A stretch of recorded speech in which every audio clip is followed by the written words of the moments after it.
Hay al menos dos cosas que nosotros aprendemos de esa respuesta de Jesús a los discípulos. La primera es que la fe rehúsa dejarse dominar por el miedo. La fe rehúsa dejarse dominar por el miedo. La pregunta del Señor puede parecer un tanto extraña en medio de una situación tan extrema, ¿verdad? ¿Por qué tenéis miedo? ¿Cómo que por qué? Pero es que tú no estás viendo el espectáculo. ¿Cómo que por qué tenemos miedo? Nosotros, ¿verdad?, nos identificamos con los discípulos porque de haber estado allí probablemente habríamos experimentado lo mismo.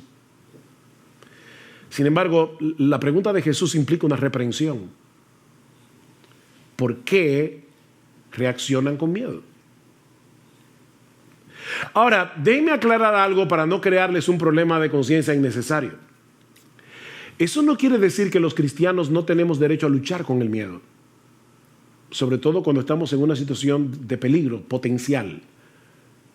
No. El miedo, el temor es algo que Dios ha puesto en nosotros para llevarnos a la protección, a protegernos, a no ser locos y arrojarnos a una situación que puede hacernos daño. Lo que no tenemos derecho, los cristianos, es a dejarnos controlar por el miedo. Fíjense, nosotros tenemos derecho a tener una lucha inicial con el miedo. Lo que no tenemos derecho es a dejarnos dominar por el temor, tomando en cuenta que nosotros tenemos un Dios como el nuestro que cuida de nosotros. Los discípulos perdieron el control de sí mismos al punto de hablarle a Jesús con insolencia. Maestro, ¿no te importa? Oigan la expresión. ¿No te importa que perezcamos?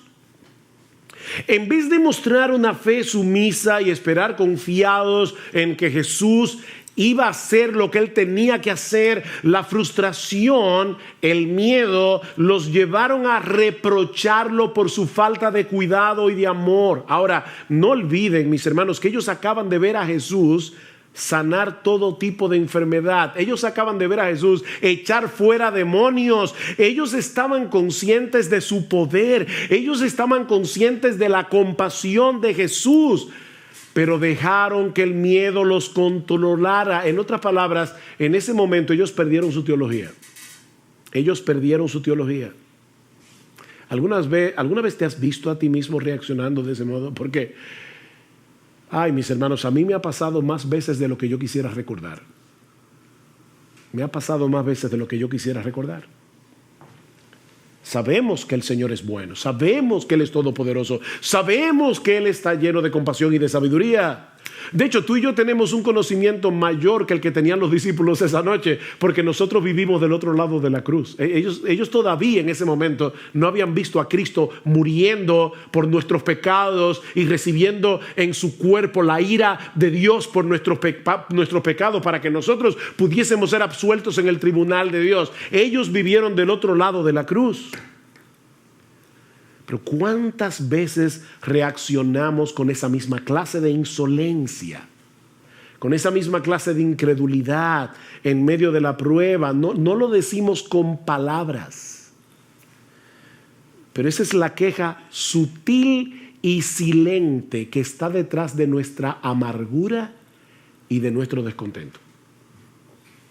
Señor, una cosa es lo que la Biblia dice acerca de tu cuidado, acerca de tu protección hacia los tuyos, pero otra cosa muy diferente es lo que yo estoy viviendo en este momento. Puede que esto se aplique a algunos de tus hijos favoritos en la iglesia, pero honestamente yo no me siento cuidado por ti. De hecho, Señor, si yo puedo serte todavía más honesto, yo siento en este momento que a ti no te importa.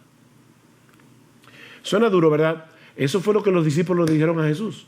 A ti no te importa. Por eso se llenaron de miedo. Imagínense lo terrible que es estar en un universo como el nuestro, en un mundo caído, lleno de problemas, y encima de eso saber que en los cielos hay un Dios a quien tú no le importas.